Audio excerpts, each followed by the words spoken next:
അല്ലാഹുവിന്റെ പ്രവാചകൻ സല്ലല്ലാഹു അലൈഹി വസല്ലമ തങ്ങൾ പറയുകയാണ്, ഇദാ ജാ റമളാൻ, റമളാൻ ആഗതമായാൽ, പരിശുദ്ധമായ റമളാൻ വന്നു ചേർന്നാൽ അല്ലാഹു ആ റമളാനെ ആദരിക്കുന്നതെങ്ങനെയാ? ഫുത്തിഹത്ത് അബ്വാബുൽ ജന്ന, അല്ലാഹുവേ സ്വർഗ്ഗത്തിന്റെ കവാടങ്ങൾ അല്ലാഹു തുറക്കുകയാ.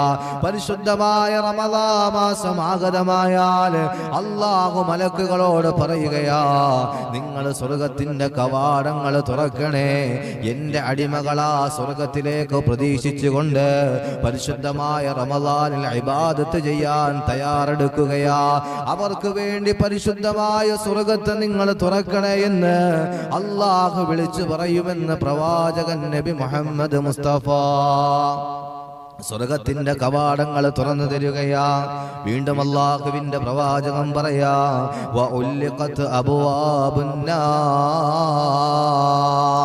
റമളാൻ മാസമാഗതമായാൽ, റമളാൻ മാസമാഗതമായാൽ അല്ലാഹു മലക്കുകളോട് പറയുകയാ, നിങ്ങൾ നരകത്തിന്റെ കവാടങ്ങൾ കൊട്ടിയടയ്ക്കണേ മലക്കുകളെ, നരകീയ കവാടങ്ങൾ അടയ്ക്കണേ എന്ന് അല്ലാഹു പറയാ. കാരണം എന്തെന്നറിയോ? റമളാനിനെ അല്ലാഹു ബഹുമാനിക്കുകയാ. സുബ്ഹാനല്ലാഹ്. വീണ്ടും അല്ലാഹു പറയുകയാണ്, വസുഫിദത്ത് ശയാതീൻ,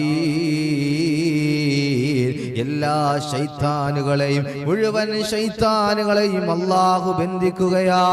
ആ റമളാനിന്റെ മഹത്വമാ, റമളാൻ അല്ലാഹു കൊടുക്കുന്ന പവിത്രതയാ. ആ റമളാനിൽ എത്താൻ നമുക്കൊരു ആഗ്രഹമുണ്ടാകണമെന്ന് പ്രവാചകൻ നബി മുഹമ്മദ് മുസ്തഫ. അല്ലാഹുവേ, റമളാനിൽ ഒരുപാട് മഹത്വമാണല്ലോ, റമളാനിൽ ഒരുപാട് മഹത്വമാണല്ലോ. റമളാനുള്ള മഹത്വം എന്താ? അതിൽ അല്ലാഹു നൽകുന്ന ഏറ്റവും വലിയ ഇബാദത്ത് എന്താ? അത് നോമ്പാണല്ലോ പ്രിയപ്പെട്ടവരെ. അല്ലാഹുവിന് വേണ്ടി ശരീരത്തിന്റെ ആഗ്രഹങ്ങളെ മാറ്റിവെക്കുകയാ.